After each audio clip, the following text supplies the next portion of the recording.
Monome, polynôme, fraction rationnelle. Salut les experts, j'espère que vous allez bien et bienvenue dans cette troisième vidéo qui est la troisième partie d'une série de vidéos que nous faisons sur le chapitre monome, polynôme, fraction rationnelle de la classe de troisième. On se voit pour le générique.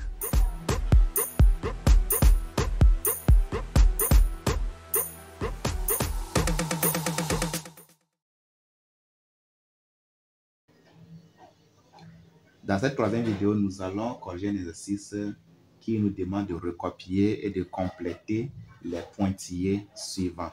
Donc, vous allez voir l'exercice, vous allez remarquer que là où il y a les pointillés, il n'y a pas de lettres là-bas. D'habitude, on met les lettres A, B, C, D et tu reprends les lettres et tu mets le mot qui convient à côté des lettres.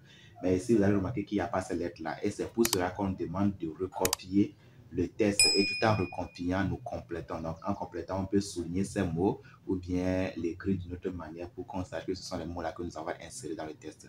Mais dans notre cas, ici dans la vidéo, je ne vais pas recopier tout le test, je vais juste donner les mots qui conviennent vu qu'on est en train de le faire ensemble. Mais dans la réalité, bien, dans les examens et autres, quand on dit de recopier puis de compléter, il faut recopier et compléter. Ou bien quand on dit compléter sans recopier, en d'autres mots, il faut juste suivre l'énoncé de l'exercice et respecter l'énoncé de l'exercice. Le petit 1, on dit bx exposant n est un point. Donc, il s'agit de quoi? C'est un monome. Voilà. Le mot qui convient là-bas, c'est un monome en x de degré. Le degré, c'est ce que nous voyons en haut ici. Donc, de degré n et de point b. Qu'est-ce que c'est le b là? C'est le coefficient. Donc, et de coefficient b. Donc, ce sont les trois mots là qu'il faut utiliser pour compléter le premier test. Merci beaucoup. Le petit 2.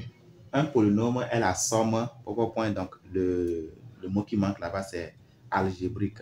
Donc, c'est la somme algébrique de plusieurs quoi? Point d'interrogation. Plusieurs monômes.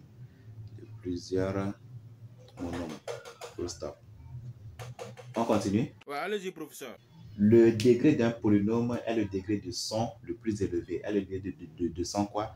De son monôme le plus élevé. Si vous regardez les deux vidéos précédentes, vous allez encore mieux comprendre ce qu'on fait ici. Parce que nous avons vu les choses là dans les deux vidéos précédentes, toujours sur le même chapitre là. Donc, ce sont les mêmes questions qui reviennent à chaque fois. La question 4.